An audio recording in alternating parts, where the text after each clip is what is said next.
예, 오랜 정치적 경륜 그리고 날카로운 시선으로 여러분에게 정말 필요한 정치적 분석을 제공해드리고 있는 분이죠. 오늘도 박찬정 변호사 모셨습니다. 안녕하십니까? 안녕하십니까? 예. 자, 이 통진당 해산 결정 여파가 물론 지속이 되고 있는데 여론조사 오늘 있었죠. 이 여론조사 저희가 이제 그래픽으로 준비를 했는데 이 통진당 해산 결정의 찬성이 무려 63.8%, 반대가 23.7%입니다. 중앙일보 이 여론조사 연구팀이 한 건데요. 일단은 국민들이 대다수가 해산을 잘했다라고 생각하는 건 확실한 것 같아요. 그죠? 그 추세는 이제 작년에 이석기 전 의원의 혁명 조직 RO 사건이 이제 공개돼 가지고 처벌이 진행되고 있고, 작은 2심 판결까지 내란 선동은 유죄로 인정받아가.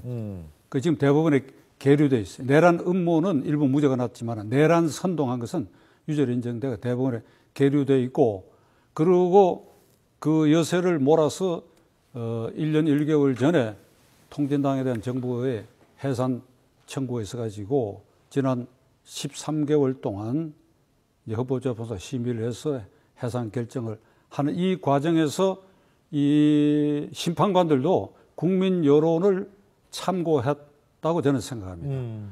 그리고 동시에 저런 여론조사가 갑자기 나온 것이 아니라 그 1년 몇 개월에 걸쳐서 이른바 종북 세력에 대해서 국민이 어떻게 반응한다고 하는 것을 이거 이제 수치로 보여주는 것인데, 제가 이 시점에서 종북이라는 말을 최근에 뭐 신은미 씨니 황선 씨가 자꾸 자기들 종북으로 몬다 뭐 이렇게 해서 그 대통령도 명예훼손으로 걸었어요. 그래서 그 의원의 출처에 대해서 제가 이번에 확인된 걸 말씀드리면 2000년에 민주노동당이 창당돼 가지고 그 내부에서 노선 투쟁이 일어났거든.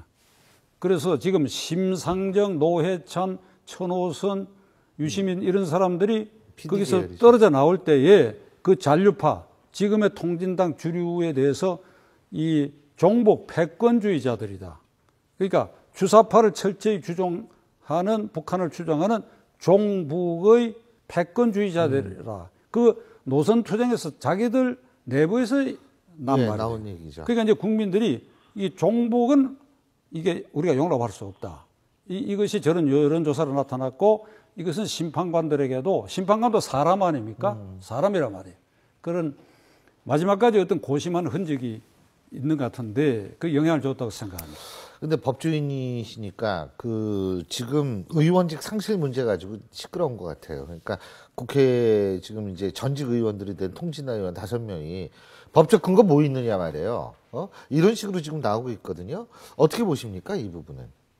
이 헌법재판소 결정은 종국적이고 최종적인 것이기 때문에 달리 다툴 방법이 없어요. 가처분 신청해서 법원의 판단 맡겨봐야 기각되리라고 봅니다. 저도 이 지역구 의원에 대해서는 좀 무리가 있지 않나 이런 생각을 했었고 지금도 하고 있어요. 그러나 헌법재판소가 이 종북 세력의 배제라고 하는 것, 그걸 이유로 해서 정당 자체를 소멸시키는 마당이니까 그 불가피하다 이런 이론을 제시했으니까 그 일단 승복을 해야 된다. 일단 그것이 곧 헌법에 대한 승복이다. 그죠? 근데 그래서 이제 재출마는 어떻게 막을 수가 없는 상황인 것 같아요. 그죠? 막을 재출마는 막을 수 없죠. 재창당도 당명을 바꾸고 강령을 수정해서 한다고 한다면 막을 방법이 없고, 그것이 우리가 북한하고 다른 점이죠. 그렇죠. 당연하죠. 근데 아니 재출마해서 이 사람들이 다시 당선이 될 수도 있겠지만 힘들지 않겠어요? 그거는 뭐라고 장담 못 하겠는데, 그렇죠. 지난번에 몇 석을 차지한 것은 민주당하고 연대를 했기 때문에 그 민주당 후보를 안 낸 지역에서 다 당선된 사람들이거든. 그러니까 이거를 현재로서는 그 당시 선거공학을 대입해보면 어렵지만은 그것도 알 수가 없지요. 민심이라는 게.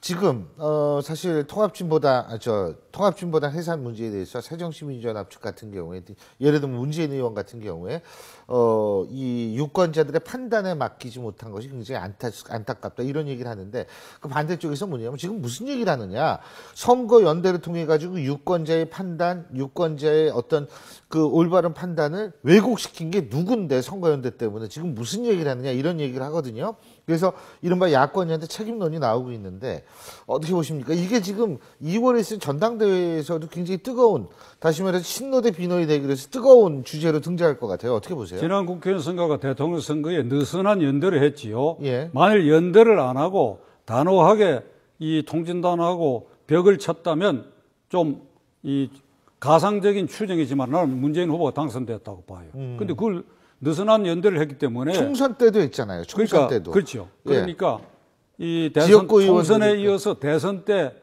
대선 때라도 연대를 안 했다고 한다면 딱 벽을 쳤다고 한다면 문재인 후보가 당선됐다고 봐요. 왜 그러니까 이정희 후보가 대선 후보로 나와가지고 말과 한 행동을 보면 이 중간층이